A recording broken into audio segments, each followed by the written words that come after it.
สบายดีทุกคนมื้อนี้หน่อยสิพามาเก็บหมักแตงขวัญร้อนใครเคยเห็นบ่หมักแตงขวัญร้อน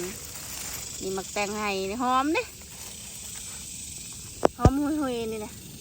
เดี๋ยวเบิ่งขวัญมันร้อนเด้เบิ่งขวัญมันร้อนใส่หลีอยู่ใช่ละขวัญร้อนมาก่อนโอ้ยจะมาหลีคักเถอะเนาะบัดนี้หลีคักแค่ขวัญมันเลยอยากให้เห็นขวัญร้อน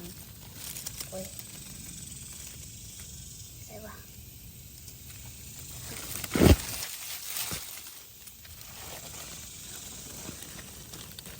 ได้ขวัญมันร้อนหอมมวยเด็เห็นปะนี่แหละหมักแตงขวัญร้อนหอมมวย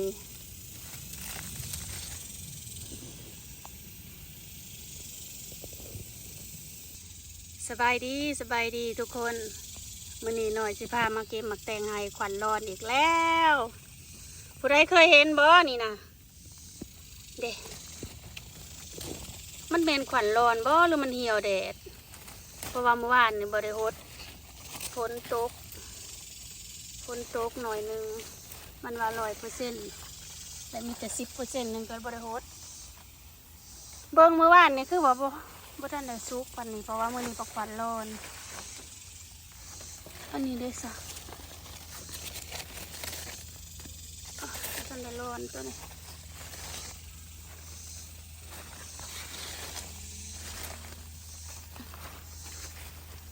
หน่อยจะเก็บใส่นี้ได้บัดนี่มื่อนี้อารมณ์เสียบ่อย2 มื้อแล้วมันปีนหัวควัดหัวเขามากัดไก่เบิด7-8 ตัวเป็นตัวเสียดายเมื่อวานนี่ไก่พ่วมพอดีกินกำลังสิพอดีกินนะกำลังสิเห็ดไก่ควันพอเห็ดไก่ควันแหละมื้อนี้ฟาดเป็ดกระตัวว่าไงแต่เสียดายจักสิเฮ็ดจังได๋ดีกับมันนี่เด้หน่วยนี่หน่วยนี่ขวัญโลนเลยนี่เบิ่งเด้อสิปิดเพิ่นความหักเพิ่นหันมันขูดมันไหวน้ำมาแขนมามือนี่ก็บ่ได้หายบ่ได้ตีนมือนี่มีแต่ไหวแต่โลนเบิดมันยังบ่มีเมืองไหวเอามาใส่ปลาขาว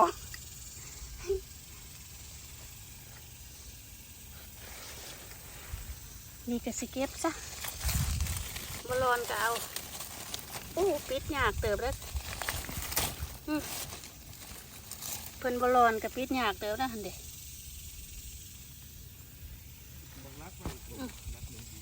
ฮะ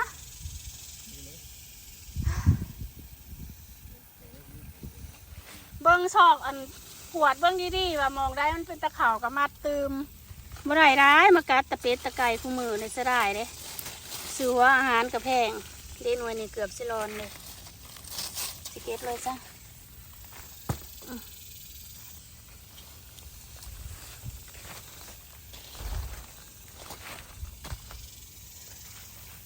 ถ้าเกิดได้กินหมักแตงไห้ตะข้าวยังน้อยๆอยู่น้ำพอน้ำเมย์พนีนไห้เห็นหน้า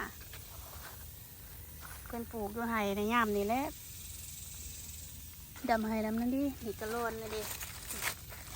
ขนหอมไปทั่วสวนเลยอุ้ยหน่วยนี่จะมาเป็นจังสิมันแมนบอกขวัญร้อนมันเหี่ยวแดดต้นขโมมนี่ได้ล่ะแดดกระซองแบบนี้เหยียบเครือมันเด้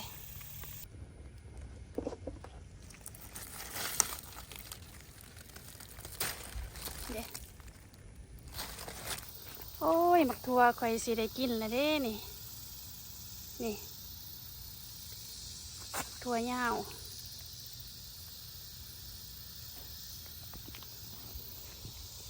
หมักแตงกับเบิดแน่แล้วแตงกับเบิดแน่แล้วเด้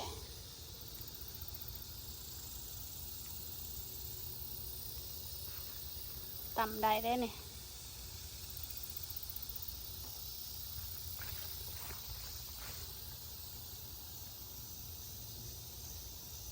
เด้อ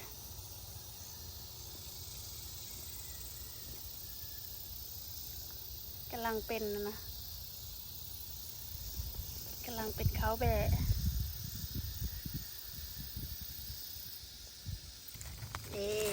ปันโลนทุกคน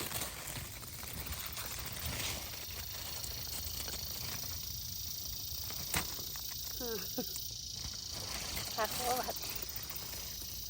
ใส่อีกจะหน่อยจะมาเก็บเอาไปหาบักแตงขวัญโลนอีกก่อนหน่วยนี้ด้วยซะหน่วยนี้กระโลนนี่ปลาลึกขนาดเด็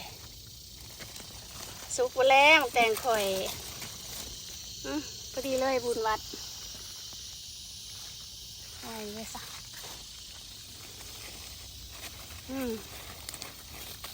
นวลนี่กับควันโลนเด็กทุกคนพอดีเบิดยังตะนวยยาว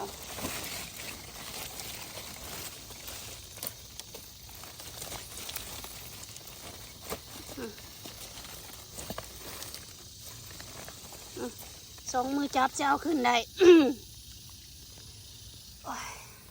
จักจันก็จะมันมาหองดีเนาะจักจันกินบ่ได้ได้บาดนะมันเป็นแมงอีนะหน่วยนี่ได้สลีอยู่นี่นะทายแล้วทายอีกแล้วทุกคนมาเจาะเบิ่งว่ามันสุกหรือมันบ่สุกมันยังบ่โลนขวัญมันนะมีกะหรี่อยู่หันบ่ทันโลน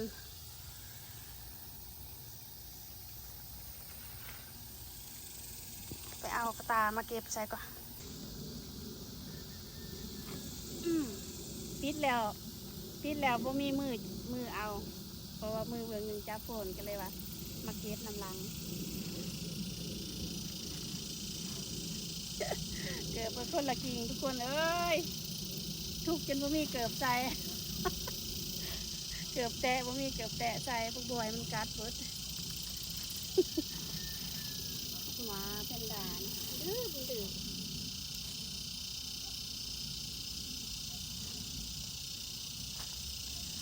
นี่หน่วยนี้เองฝันร้อนหอม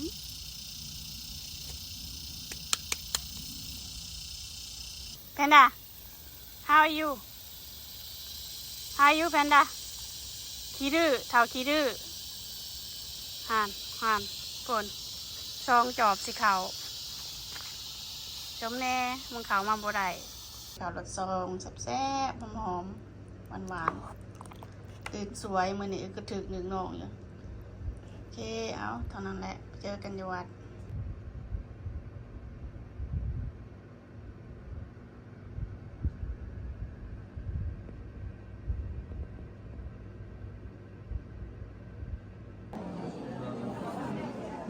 ตอนนี้กำลังหากระเทียมใส่บาตรคนก็มาหลายพอดีอยู่บ่อังบ่ขับกันภะคะวะพุทธังภะคะวันตังอะภิวาเทมิ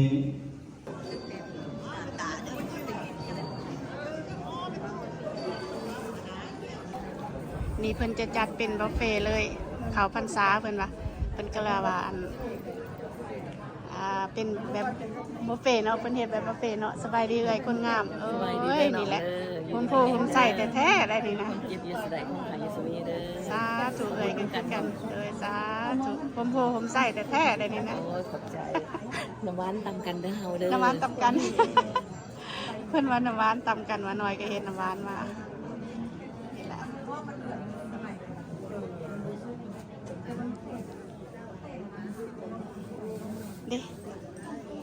นี่น้ำหวานหน่อยนะเบิ่งไข่ฟ้ามันออกกัน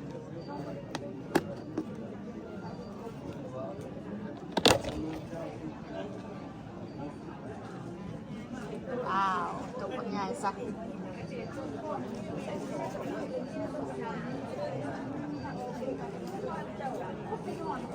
อัน ซ้อมก่อนซ้อมเฝ้าแม่ เฒ่าผู้แก่เพิ่นก็ได้เอาตามกัน ซ้ำกัน นี่ก็อันนี้โฮมโพหน่อยบางยาในโฮมโพใหญ่อยู่ในเมืองแทวโล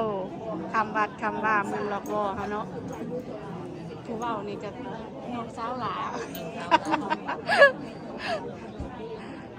พายให้เบิ้งอยู่วันอยู่อเมริกากับบ่ได้ป้าวัดป้าว่าส่วนหลายอันคนลาวเฮาอยู่อเมริกานี่จะมาอยู่วัดว่าน่ะเพิ่นมักมาวัดเพราะว่ามันหาโอ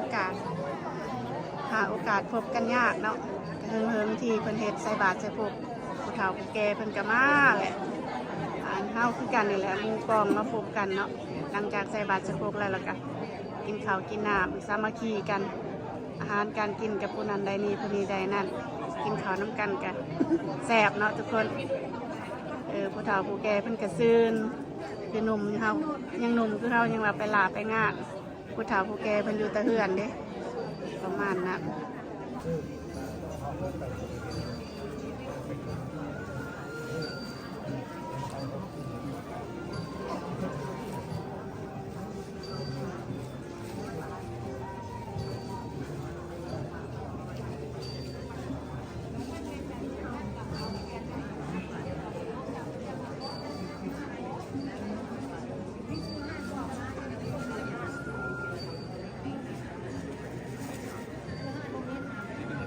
ใส่บาตรแล้วก็กินข้าวกินน้ำผู้เฒ่าผู้แก่ก็ได้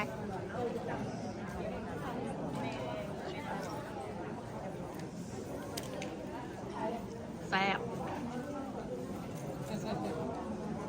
สบายดีเอ้ย มันหนักทาน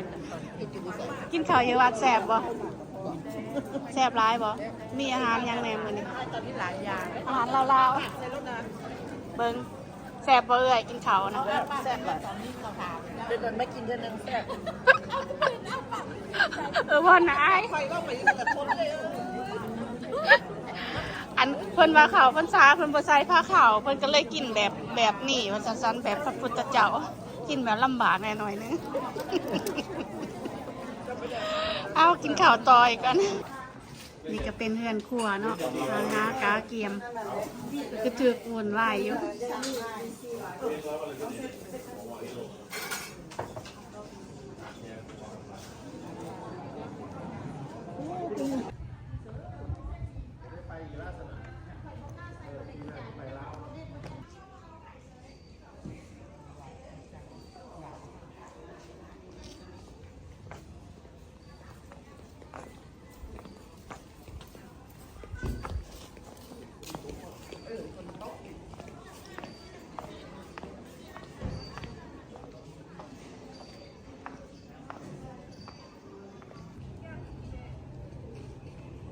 สิเมื่อก่อนบัดนี้ยำปีใหม่เนี่ยโอ้ยปีใหม่ลาวนี่เต็มเบิดแหละอยู่วัดนี่เป็นวัดที่2วัดที่ใหญ่ขนาดอยู่เท็กซัส